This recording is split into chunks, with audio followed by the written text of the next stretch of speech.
Assalamualaikum warahmatullahi wabarakatuh. Pemirsa, selamat bertemu kembali dengan saya di channel kebanggaan kita, Juanik and Pater.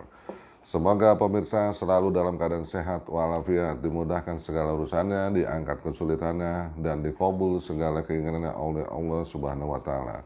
Pemirsa, tak lupa saya selalu mengucapkan terima kasih atas dukungannya yang telah memberikan tombol subscribe, lonceng, dan notifikasi yang lainnya, yang semoga diikuti oleh pemirsa yang lain yang belum sempat atau lupa memberikan dukungan kepada channel kebanggaan kita ini.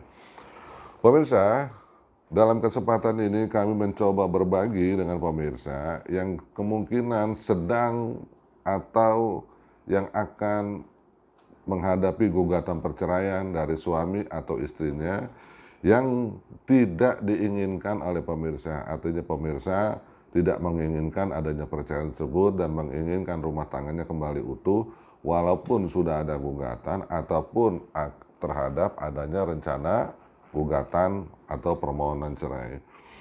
Pemirsa, apapun posisi pemirsa, baik sebagai seorang istri ataupun seorang suami yang sekarang sedang menghadapi perceraian ataupun akan menghadapi perceraian, satu yang harus dipahami oleh pemirsa adalah bahwa apa yang sedang dihadapi atau yang sedang akan dihadapi tersebut adalah sebagai sebuah upaya hukum. Ingat pemirsa, upaya hukum bisa bermakna di kemudian hari menjadi berhasil sehingga perceraiannya terjadi ataupun tidak menjadi berhasil sehingga perceraiannya gagal.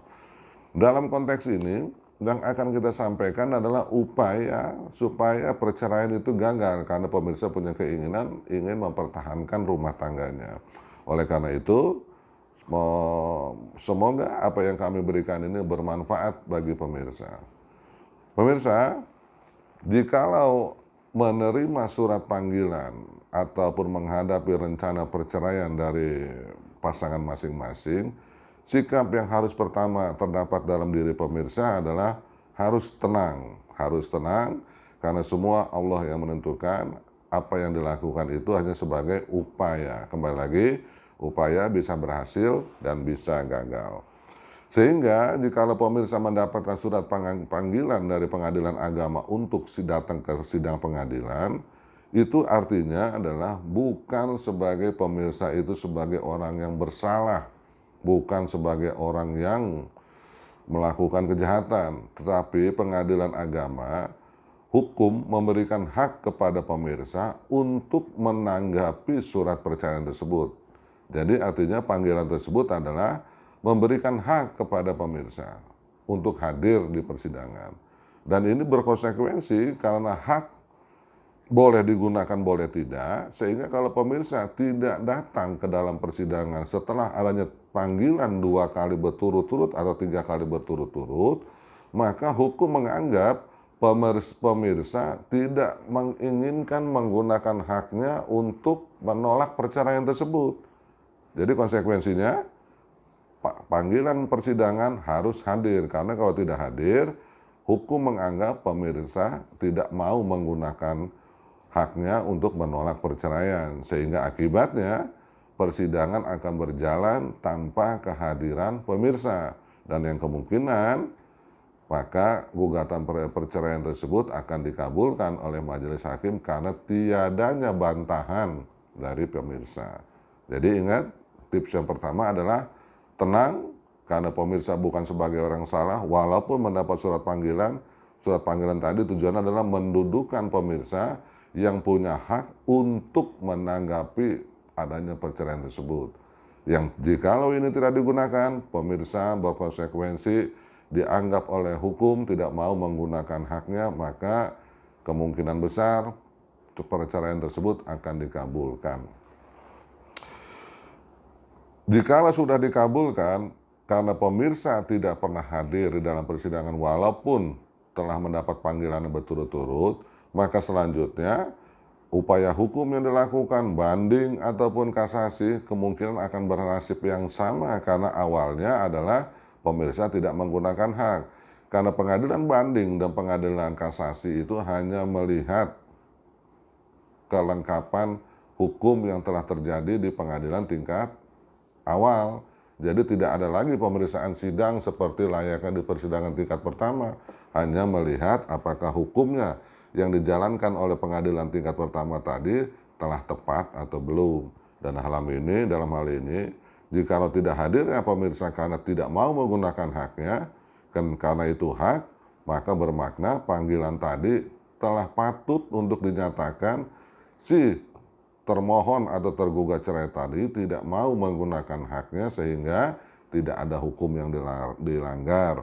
Oleh karenanya, banding ataupun kasasi kemungkinan besar akan bersifat sama dengan putusan pengadilan tingkat pertama yang akan menguatkan perceraian tersebut.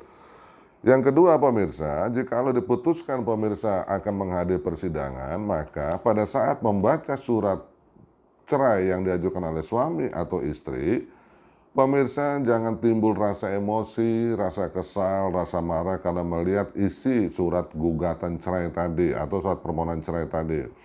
Yang selalu umumnya berisi adalah tentang adanya kesalahan-kesalahan di diri pemirsa ataupun adanya pertengkaran antara pemirsa dengan pasangannya masing-masing.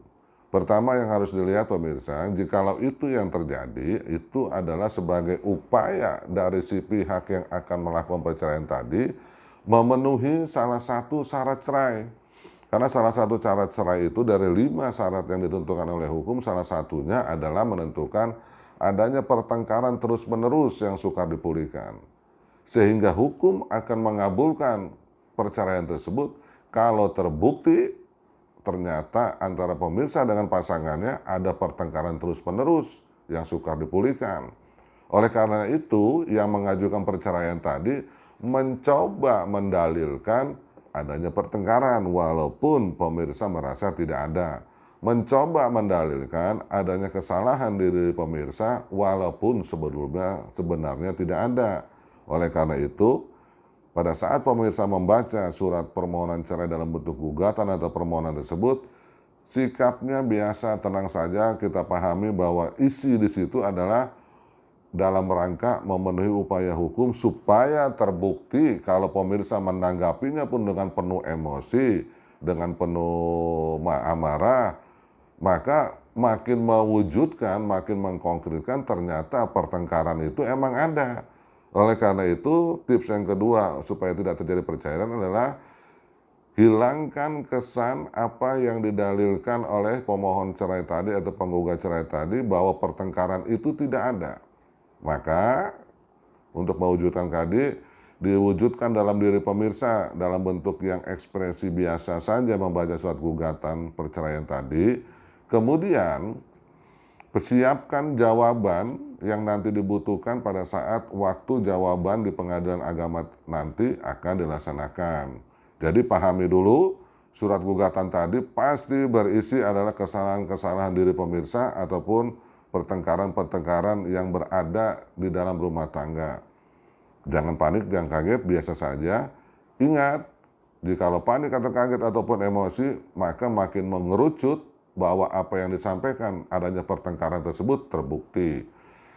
Nanti berikutnya kita bahas. Setelah mendapat surat panggilan dan dilampiri dengan surat gugatannya, maka yang ketiga adalah hadir di jadwal sidang yang telah ditentukan, di mana acaranya adalah masuk kepada ruang mediasi, yaitu ruang yang disediakan di pengadilan tapi bukan ruang sidang, untuk menyatukan, untuk mendamaikan pemirsa dengan pasangannya yang dipimpin oleh hakim mediator. Di sini kesempatan awal pemirsa untuk menyampaikan bahwa apa yang disampaikan oleh pasangan pemirsa tentang adanya pertengkaran dalam rumah tangga atau adanya kesalahan-kesalahan dari pemirsa justru harus dibantah dengan yang sebaliknya, dengan sikap yang penuh kesabaran, keikhlasan, dan juga dengan sikap yang kalau emang ada kesalahan dalam diri suami ataupun pasangan pemirsa, tunjukkan rasa pemaafan terhadap hal itu dan tunjukkan di muka hakim sikap pemirsa yang masih menyayangi, masih menerima pasangannya. Sehingga dalam ruang mediasi tadi, kalau pemirsa bersikap yang menunjukkan eh, keutuhan rumah tangga sementara suami masih tetap ingin bertahan perceraiannya, perdamaian dalam bentuk mediasi tadi, upaya perdamaian dalam bentuk mediasi tadi tidak berakhir. Kemudian lanjut, kalau tidak berakhir akan dilanjutkan ke dalam ruang persidangan. Nah, di dalam ruang persidangan ini, apa yang tadi saya sampaikan di awal, cara menjawab gugatan ataupun permohonan cerai tadi, maka jawablah gugatan perceraian tadi dengan memasukkan peristiwa-peristiwa pemirsa yang memuji, membanggakan, menyayangi lawan pemirsa. Mengingat dengan momen-momen kejadian peristiwa yang mengesankan bagi pemirsa bahwa pasangan pemirsa yang mengajukan perceraian tersebut adalah orang yang sangat baik, sangat pengertian, sangat sabar. Dengan menunjukkan momen-momen peristiwa yang pemirsa ingat. Kemudian juga dijawab juga bahwa dalil dari yang mengajukan permohonan perceraian tersebut adanya pertengkaran, tentu harus dijawab dengan perkataan bahwa dalil-dalil itu adalah tidak benar. Intinya, pengaju perceraian, baik dia pemohon ataupun penggugat, apa yang disampaikannya harus disikapi dengan yang terbaliknya dari pemirsa, tapi dengan cara yang penuh kesabaran, keikhlasan, dan jangan dengan emosi, apalagi di depan majelis hakim terlihat pemirsa pun masih terkesan masih emosi dengan pasangannya, sehingga ekspresi itu pun akan menunjukkan bahwa pertengkaran itu memang ada. Lanjut pemirsa, setelah gugatan tadi dijawab, maka persidangan masuk kepada pembuktian. Hadirkanlah pihak rumah tangga dari pihak orang tua masing-masing yang menginginkan rumah tangga anaknya atau mantunya tetap ingin dalam satu kesatuan rumah tangga tanpa adanya perpisahan. Itulah kira-kira pemirsa yang bisa dilakukan sebagai upaya mempertahankan keutuhan rumah tangga terhadap gugatan perceraian, permohonan perceraian sedang berjalan, atau yang akan dilakukan oleh pasangan masing-masing. Jikalau ternyata Allah Subhanahu menentukan lain dalam persidangan itu, ternyata pemirsa dikalahkan dan pasangannya justru yang dimenangkan, pemirsa jangan putus asa. Masih ada 2 tahapan yang terbuka oleh hukum, yaitu dengan mengajukan banding ke Pengadilan Tinggi Agama untuk menolak putusan Pengadilan Agama tingkat pertama supaya dibatalkan, supaya perceraiannya menjadi batal. Jika itu belum terjadi juga, maka dapat diajukan ke tingkat kasasi di Mahkamah Agung dengan harapan bahwa pengadilan banding atau pengadilan kasasi Mahkamah Agung akan membatalkan perceraian yang telah diputuskan oleh Pengadilan Agama tingkat pertama. Dan di dalam upaya hukum baik banding ataupun kasasi ataupun di tingkat pertama, pemirsa di luar sidang dapat menjalin komunikasi dengan pasangannya supaya terjadi perdamaian, yang nanti kalau terjadi perdamaian dengan pasangannya, maka itu akan dibawa ke ruang sidang sehingga sidang yang sedang berjalan tadi bisa dibatalkan menjadi permohonan atau gugatannya tadi menjadi gugur. Nah, demikian pemirsa yang bisa kami sampaikan, semoga bermanfaat. Wabillahi taufiq hidayah. Wassalamualaikum warahmatullahi wabarakatuh. Salam Jualik and Partner.